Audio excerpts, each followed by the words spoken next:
इश्क मेरी जान जरा कबूल कर ले। अमित मेरे पति हैं, मेरा धर्म है, वो मेरा प्यार है। সবার সামনেই রেখার গালে কষিয়ে একটা চড় মেরেছিলেন জয়া বচ্চন। স্বামী অমিতাভের সাথে রেখাকে দিনের পর দিন ঘনিষ্ঠ হতে দেখে নিজের ভেতরে জমানো ক্ষোভটা সেদিন আর আটকে রাখতে পারেননি তিনি।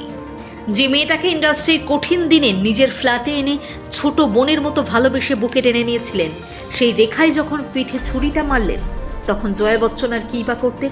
আজকের দিনে পাপ্পারাজ্জিদের দিকে তেড়ে যাওয়া, সাংবাদিকদের ওপর চিৎকার করা এক খিটখিটে বুড়িকে দেখে যারা হাসাহাসি করেন তারা হয়তো ভুলেই গেছেন এই জয়া বচ্চনের আসল ইতিহাস।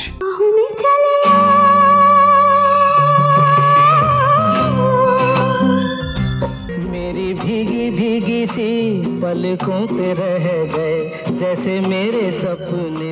তিনি শুধু অমিতাভ বচ্চনের স্ত্রী নন, তিনি ছিলেন এই দেশের ফিল্ম ইন্ডাস্ট্রির one of the finest actors.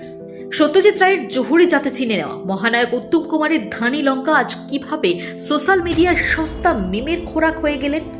সব দোষ কি সত্যিই তার, নাকি তার এই খিটখিটে স্বভাবের পেছনে লুকিয়ে আছে আজীবন অবহেলার কোনো গল্প?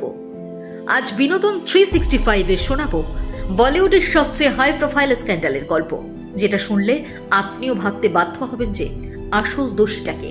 देखो ना तेरे मेरे मिलन की ये रना।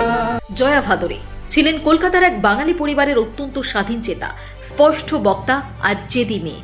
রূপালী পর্দায় তার ডেবিউ হয়েছিল স্বয়ং অস্কার জয়ী পরিচালক সত্যজিৎ রায়ের হাত ধরে।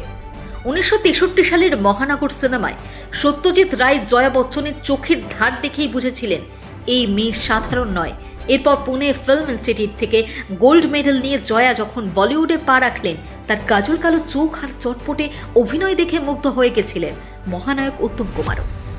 জয়া বচ্চনকে আদর করে তিনি ডাকতেন ধানি লঙ্কা বলে, কারণ সাইজে ছোট হলে কি হবে, তার অভিনয়ের ঝাঁজ আর তেজ ছিল মারাত্মক। কেরিয়ারের শুরুর দিকে মনোজ কুমারের শোর ছবিতে কাজ করার সময় বড্ড তেতো অভিজ্ঞতা হয় জয়া বচ্চনের।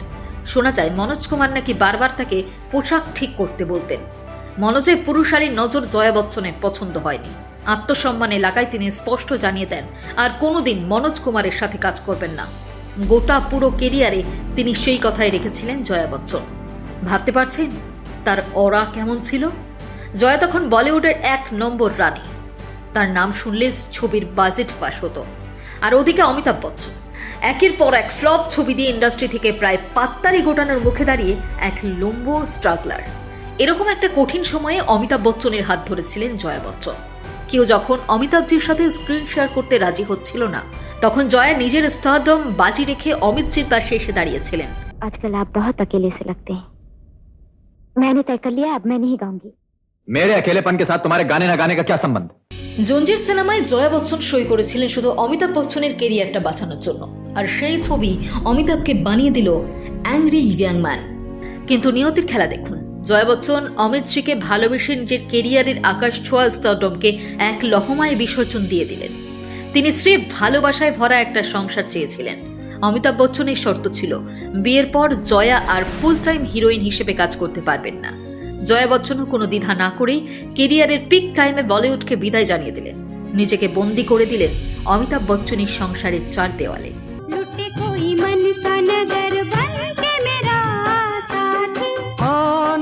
যে মেয়েটা অস্কার জয়ীদের আবিষ্কার, সে ঘরের বউ হয়ে অমিতাভের সাফল্যের পেছনে নিজের অস্তিত্বটাই স্যাক্রিফাইস করে দিল। এমনকি বিয়ের ঠিক পরেই ঋষিকেশ মুখার্জি যখন নমক হারাম সিনেমায় রাজেশ খান্নার বিপরীতে জয়া বচ্চনকে কাস্ট করতে চেয়েছিলেন, অমিতাভ বচ্চনের আপত্তির কারণে জয়া সেই হিট ছবির অফার মুখের উপর ফিরিয়ে দিয়েছিলেন। শুধু তাই নয়, বলিউডের one of the biggest hit Sholay সিনেমার শুটিংয়ের সময় জয়া বচ্চন প্রথম সন্তান শ্বেতা বচ্চনের মা হতে চলেছেন। প্রেগন্যান্সির কারণে পাথরের রামগড়ের সেটে শুটিং করতে তার মারাত্মক কষ্ট হতো। তার জন্য ছবির ডেটও পিছাতে হয়েছিল, কিন্তু তিনি শরীরের তোয়াক্কা করেননি। পেটে সন্তান নিয়ে ওই অবস্থাতেই তিনি লণ্ঠন হাতে শটগুলো শেষ করেছিলেন। কেন জানেন? কেবলমাত্র অমিতাভের কেরিয়ারের সবচেয়ে বড় প্রজেক্টটা সফল করার জন্য। কিন্তু জয়া কি নিজের ত্যাগের সেই সঠিক মর্যাদা পেয়েছিলেন? না, পাননি। অমিতাভ বচ্চনের কেরিয়ার যত উপরে উঠতে লাগলো, জয়া বচ্চন তত একা হতে লাগলেন। আর তার সেই নিঃসঙ্গ একাকিত্বের সংসারে ডিনামাইটের মতো আছড়ে পড়লেন অন্য এক নারী, রেখা। कहते हैं मैंने দুয়ান জানে ছবির শুটিং সেট থেকে যখন অমিতাভ বচ্চন আর রেখার প্রেমের গুঞ্জন চারিদিকে ছড়াতে শুরু করলো, জয়া বচ্চন তখন ঘরের কোণে বসে শুধু চোখের জল ফেলছেন। অথচ একটা সময় এই রেখাকেই নিজের ছোট বোনের মতো স্নেহ করতেন জয়া বচ্চন।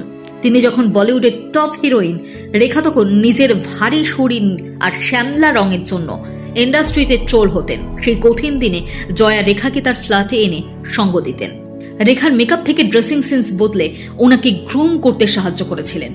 আর সেই রেখাই কিনা শেষে জয়ের স্বামীর মনটাই কেড়ে নিলেন। আস্তে আস্তে রেখা আর অমিতাভের প্রেমের খবর এমন জায়গায় পৌঁছালো যে জয়া বচ্চনের সহ্যের বাঁধ ভেঙে গেল। সালটা 1980, রাম বলরাম ছবির শুটিং চলছে। এই ছবিতে অমিতাভ বচ্চন এবং রেখা দুজনেই ছিলেন। জয়া বচ্চন কোনো খবর না দিয়ে হঠাৎ একদিন সেই ছবির সেটে গিয়ে হাজির হলো। বলিউডের নামকরা প্রডিউসাররা টিটো টনির সেট তখন সরগরম। জয়া গিয়ে দেখেন অমিতাভ বচ্চন এবং রেখা দুজনে একটু আড়ালে দাঁড়িয়ে নিজেদের মধ্যে একান্তভাবে কথা বলছেন। দিনের পর দিন অপমানের যে বারুদ জয়ের ভেতরে জমেছিল সেটা সেদিন ফেটে পড়ল। তিনি সোজা এগিয়ে গেলেন। কেউ কিছু বুঝে ওঠার আগেই সমস্ত ক্রু মেম্বারদের সামনে রেখার গালে সজোরে একটা চর কষিয়ে দিলেন জয়া বচ্চন। স্তব্ধ হয়ে গেল গোটা সেট। অমিতাভ বচ্চন কিছু বলতে না পেরে রাগে এবং লজ্জায় সেদিন সেট ছেড়েই বেরিয়ে গিয়েছিলেন। কিন্তু জয়ার জীবনের সবচেয়ে বড় অপমানটা বোধহয় তখনও বাকি ছিল। 1980 সালেরই কথা। ঋষি কাপুর এবং নিতু সিং এর বিয়ের রিসেপশন চলছে। বলিউডের সমস্ত রথী মহারথীরা সেখানে উপস্থিত। অমিতাভ বচ্চন এবং জয়াও সেখানে গেছেন।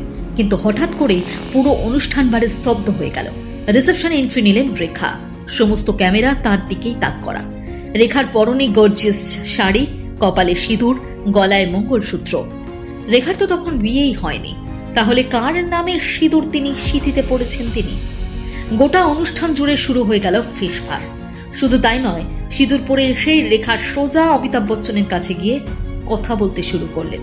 নিজের চোখের সামনেই দৃশ্য দেখে জয়া বচ্চন নিজেকে আর ধরে রাখতে পারেননি। তার চোখ দিয়ে নীরবে জল পড়েছিল সেদিন। জয়া বচ্চন বুঝতে পেরেছিলেন শুধু রাগ দেখিয়ে সংসার বাঁচানো যাবে না।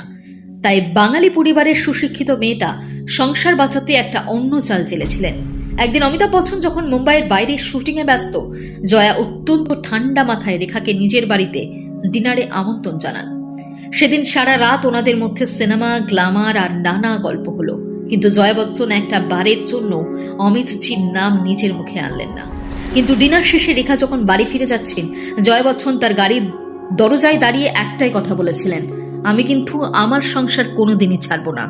ব্যাস এটুকুই।